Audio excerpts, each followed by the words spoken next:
Monsun sebenarnya berasal dari perkataan Arab yang bermaksud musim. Perkataan Arab yang asalnya ialah mausim, ya, iaitu pada masa musim sejuk di hemisfera utara, angin timur laut bertiup, ya, di antara lautan India dan juga lautan Arab, ya. Dan semasa musim panas di hemisfera utara pula, arah angin pula dari arah bertentangan, iaitu daripada arah barat daya. Jadi selain daripada Malaysia, negara jiran kita seperti Singapura, Brunei, Indonesia juga terkesan dengan monsun timur laut di negara kita yang biasanya lembap, ya. Terutama sekali bagi negeri pantai timur seperti Malaysia, barat Sarawak dan juga timur Sabah, ya.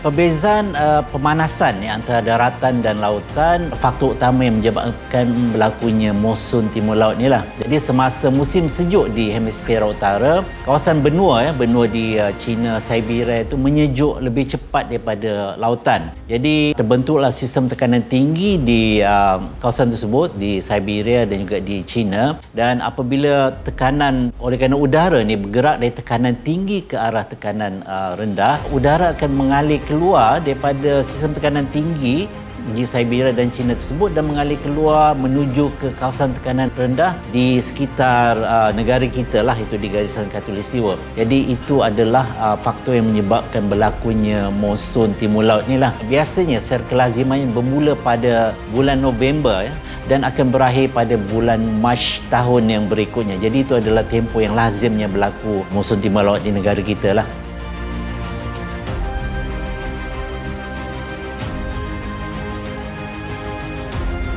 Sebenarnya tidak ada ramalan secanggih mana pun kaedah untuk meramal cuaca. Tidak ada ramalan yang tepat 100%. Untuk membuat ramalan cuaca tersebut, kita perlu mengumpul data yang banyak, ya. Data daripada sensation permukaan, data daripada udara atas, data daripada radar, daripada satelit. Data tersebut akan diproses, ya, oleh komputer yang berprestasi tinggi, dan hasil daripada pemprosesan tersebut akan terhasil apa yang dikenali sebagai panduan untuk pegawai-pegawai meteorologi menganalisis carta-carta yang dikeluarkan oleh komputer tersebut, terutama sekali di kawasan tropikal. Kawasan tropikal ialah kawasan yang sangat sukar untuk meramal keadaan cuacanya. Ini akan menyebabkan ramalan tidak semestinya 100% tepat.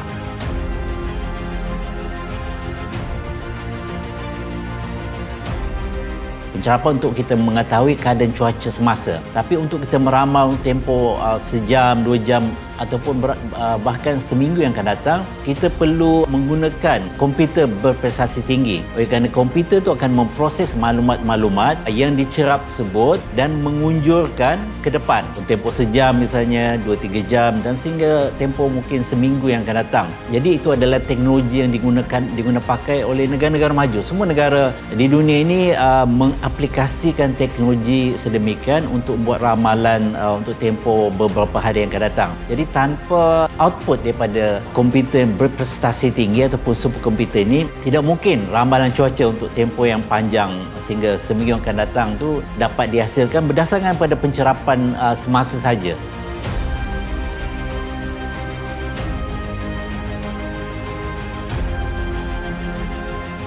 Seperti saya terangkan tadi, proses untuk menghasilkan ramalan tu pertama sekali ialah pencerapan unsur-unsur meteorologi seperti arah angin, hujan, suhu dan sebagainya.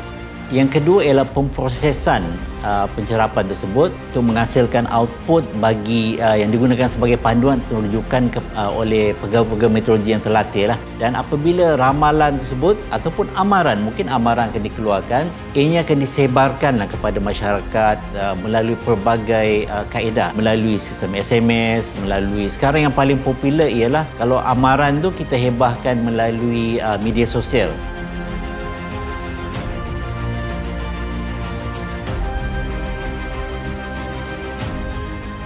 Mereka yang tinggal di kawasan yang berisiko banjir, misalnya kalau semasa musim timur laut ni ialah di negeri-negeri pantai timur, begitu juga di barat Sarawak dan juga di timur Sabah. Mereka sebelum berlakunya lagi, oleh kerana mereka akan tahu sekitar bulan November misalnya, ataupun boleh tunggu pengumuman resmi yang dikeluarkan oleh Met Malaysia, mereka sepatutnya dah bersedia awal lah. Yang penting ialah dokumen-dokumen tu perlu disimpan di tempat yang orang kata di bekas yang kalis air lah, dan mudah untuk dibawa jika misalnya diarahkan untuk berpindah ke pusat pemindahan sementara. Itu memang dokumen penting, kerana bila mereka berada di pusat pemindahan sementara tu, antara yang akan ditanya ialah dokumen pengenalan diri.